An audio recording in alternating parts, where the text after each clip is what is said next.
Hey, good morning, good morning, good morning. Hopefully my microphone is working today. Yesterday we had some technical difficulties with the settings in Windows, look like. So hopefully this is working. If it's not, I would love it if someone would let me know because I'm having a hard time testing my audio. So it's something I need to learn. But anyways, we all got to learn something, right? So anyways, today we are going to be talking about the second law of behavior change, which is cravings, and how we're going to, for a good habit, you want to make it attractive, but for a bad habit, you want to make it as unattractive as possible. And that's definitely one of the things that we can start to do. Awesome. Working great. Sounds good. All right, let's get into the video, guys. So we're going to be talking about cravings this morning.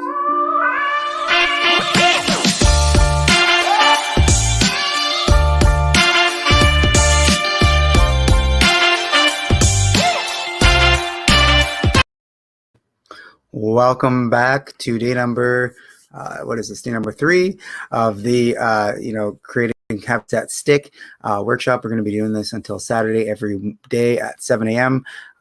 So today we're going to be talking about the second law of behavior change, which is cravings. And for a good habit, you want to make those attractive. For a bad habit, you want to make those as unattractive as possible.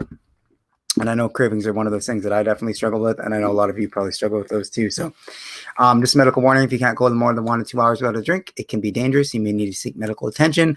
If you're having extreme withdrawal symptoms, those kinds of things. There's a difference between an alcoholic and a problem drinker. An alcoholic has extreme withdrawal symptoms, and they're physically addicted to alcohol. They've done some things to their brain from years and years of over drinking.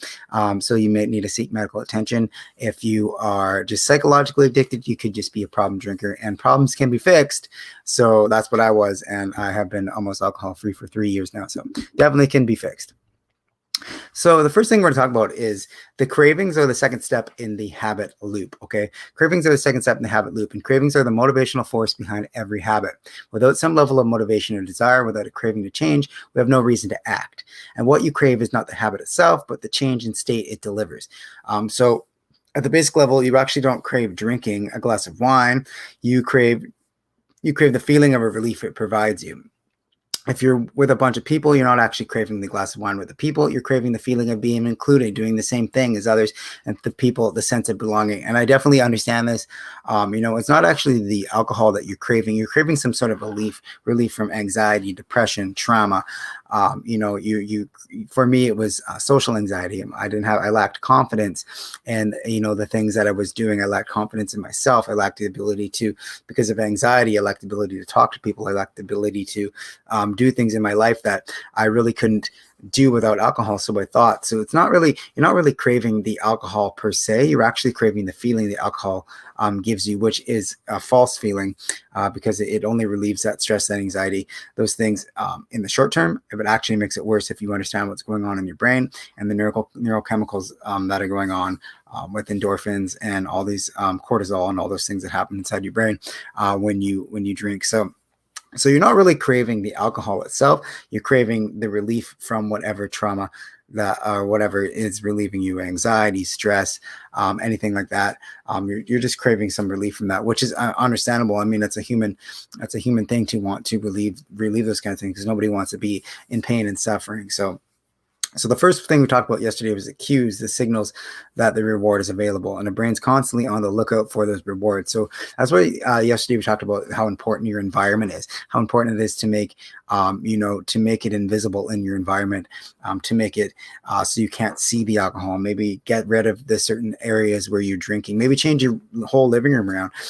There's a lot of science going around saying that even changing the lighting in your room can help you with habit change. So there's tons of things you can do to change your environment, but now we're gonna, if you're still having those cravings, it's followed by the cue. So there was some sort of a trigger. Now you're having a craving.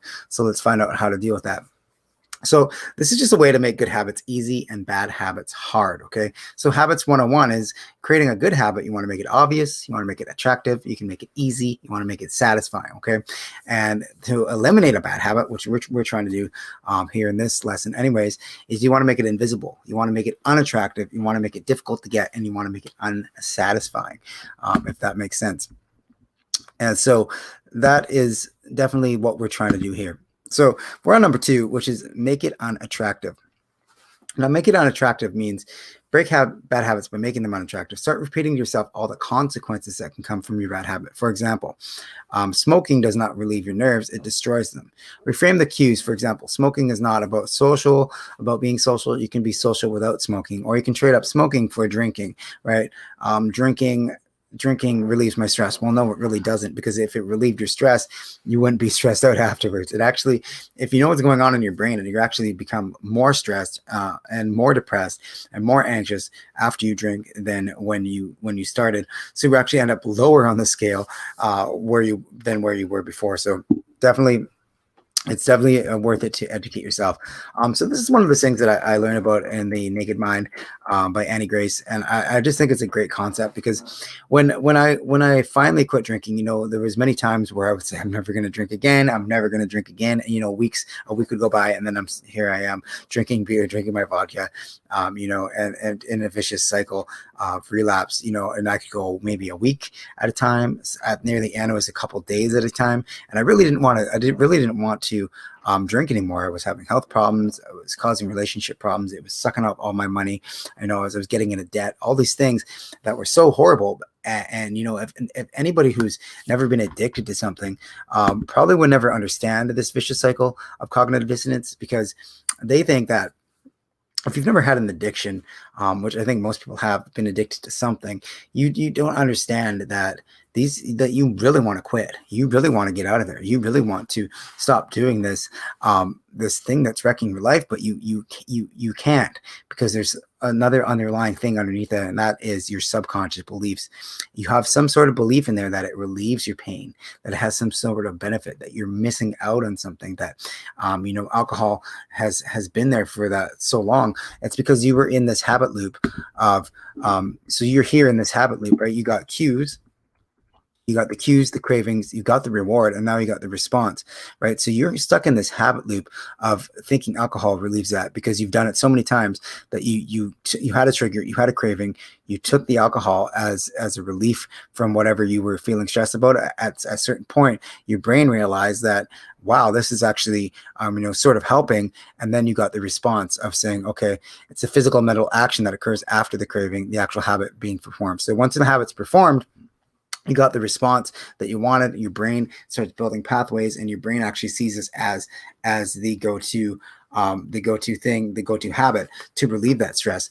So we need to change those. We need to make this unattractive. We need to make it as unattractive as possible. So you have the conscious and the subconscious mind, and you have a conscious belief that you need to quit alcohol, but you also have a subconscious belief, and those subconscious beliefs are implanted from your family. Those can be implanted by society. Those can be implanted into your brain just by certain actions, certain people that are around you, certain things that you don't even have any control over, and they've been planted in there. And those are what actually create your habits. Those are what are driving you. That's where your identity is. That's where everything is, because your subconscious mind takes in everything around you, and it kind of it filters it out to your conscious mind. We think we're consciously in control of our lives, but really we're not. It's our subconscious beliefs and our subconscious mind that are controlling our habits and our lives.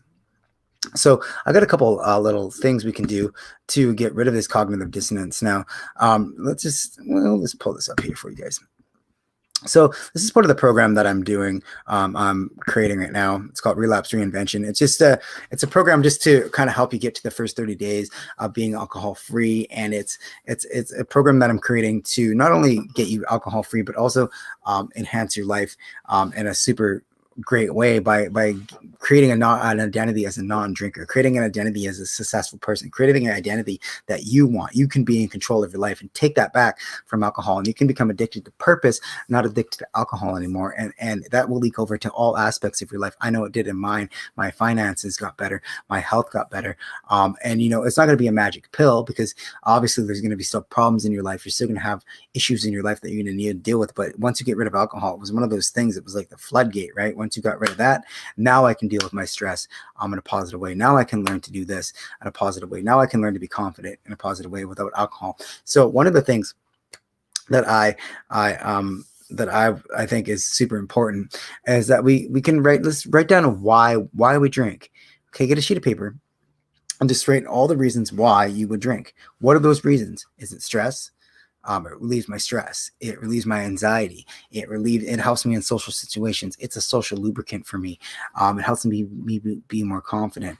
It relieves my pain, my trauma. It helps me be accepted. Write as many things as you can about why you drink. And then, why do you want to drink less, on a separate piece of paper? Why do you want to drink less? Write as many reasons why you want to drink less and why you want to quit, on a separate piece of paper. And all the reasons why you want to quit. You want to have better finances. You want to have better health. You don't want to die. I know for me, as soon as I realized that, look, if I don't quit drinking, my depression is going to get worse, and I might do something stupid. I have 2 kids here. I have a family. I don't want to be doing dumb things like that. It's definitely not helping my depression. It's not helping my anxiety. It's not helping any of these things. And once I started having those thoughts of, hey, maybe I shouldn't be here anymore. Maybe I should, commit suicide and all those things. Once those things started coming into my life, I realized I need to do something about this, right? That's where the cognitive dissonance stopped for me. I realized I need to educate myself in alcohol. I need to understand what's going on. And so that this list really helps you just kind of see why you are drinking. Why do you want to keep drinking? Why do you do it? And on the other list, it's why do you want to drink less, or why do you want to quit at the same time? And this list is really going to help you, because what it does, helps you get a visual representation of what actually is going on in your brain. Which list is bigger? Which one is bigger? Is it the reasons that you drink, or the reasons that you want to quit? And for me, it was definitely the reasons I need to quit. It was my finances, my health, it was my relationships.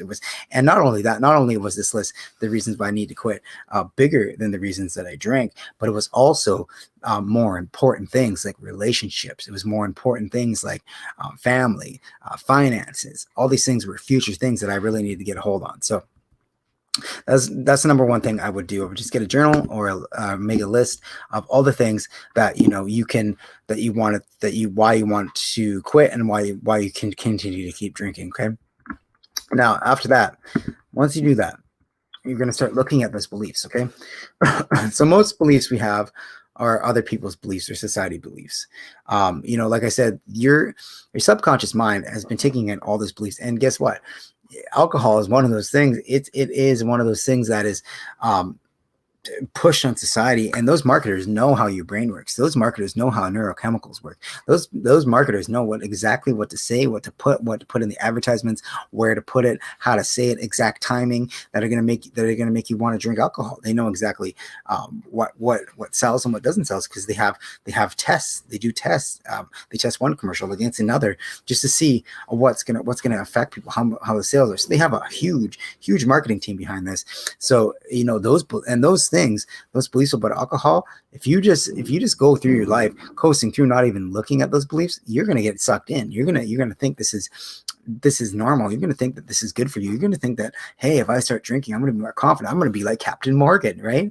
A drunk pirate. Who doesn't want to be a drunk pirate, right? Because he's so cool, whatever. So that's definitely what's happening. So what are those beliefs? Okay. So pick a belief you have around alcohol. It relieves my stress. Okay. Well, what is that true? Is it true that it relieves your stress? Okay. And then ask yourself, where did that come from? What can you remember the exact moment where you started realizing that alcohol relieved your stress? For me, I quit drinking alcohol. I didn't quit. I started drinking alcohol at the age of 12 years old is when I had my first drink. And I was I was an awkward kid. I was kind of overweight. I didn't have a lot of friends. And, some of the popular kids invited me over to drink. They stole some, I think it was coolers. I'm pretty sure it was like pink grapefruit coolers. Disgusting. Anyways, they invited me over, and to be cool, I decided that I was going to just, grab this thing and chug it back. And if anybody's drank a cooler or any kind of fizzy alcoholic drink, that chugging that back is not a good thing. And I puked all over the floor. But after that, something happened. I felt like an euphoric wave. I felt like I was more confident. I felt like I was accepted, and all those beliefs as a child, all those things kind of got locked in my subconscious mind for a very long time. And I found it to be, even though I was having health effects and I didn't feel good the next day, even though after that first time, I didn't drink for quite a while until I was in another social situation like that where I needed to fit in because I moved to a bigger city. I had different friends. I needed to fit in, and all those things come flooding back. And that's where the daily drinking started. That's where the real problem with alcohol started for me. Now, I can't say what is going to happen, what happened for you, but I can tell you that if you look and kind of try and figure out where those beliefs came from, you'd be able to turn it around. Okay, just ask yourself: was it where did I finally realize that alcohol was going to relieve my stress, relieve my anxiety, relieve my social anxiety, relieve, make me more confident, make my relationships better? Where did I get that from? Because I can tell you that if after you drank, if you were like me and you couldn't stop drinking and you would black out and do all these dumb things, it didn't relieve your stress. It didn't relieve my anxiety. It didn't do anything good for me the next day. In fact, it made everything worse. So just ask yourself, what do I believe about alcohol? Does it relieve my stress? Is it true? Does it actually do that? And where did that belief come from? And what is the opportunity or the opposite of that belief? Okay. So what's the opposite of the belief? If you're saying it relieves my stress, well, it doesn't relieve my stress. It actually makes me more stressed out.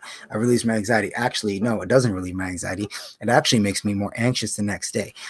For me, it makes me more confident. Actually, no, it doesn't make you more confident. It makes you look like a dumbass because you keep repeating yourself and you think you're more confident and funnier, but you're actually annoying the hell out of people. If you've ever hung out with drunk people as a sober person, you soon realize how much of how much of an asshole you look like when you were drinking. You soon realize that these people repeat themselves, they speak too loudly. It's just the effects of alcohol on you that are going to make you speak loudly, repeat yourself. You're going to lose your inhibitions and act like an idiot, and do things that you wouldn't normally do because that's just the way alcohol is, and that's the way it does it. And you think you're having fun, and everyone else thinks they're having fun too because they're all drinking and having fun. But if you're one of those sober people, you soon realize that this is definitely not something that you want to be doing, and that it doesn't make you more social. It's actually more of a selfish thing than you think, because when you get drunk, it's actually really kind of selfish because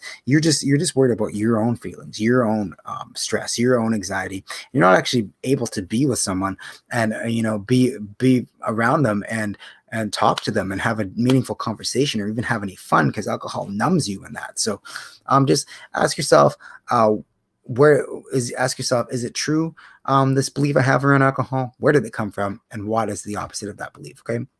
And a great book to read by William Porter is Alcohol Explained, because Alcohol Explained explains exactly what's going on in your brain with the chemicals and the neuroscience and all these things that are happening.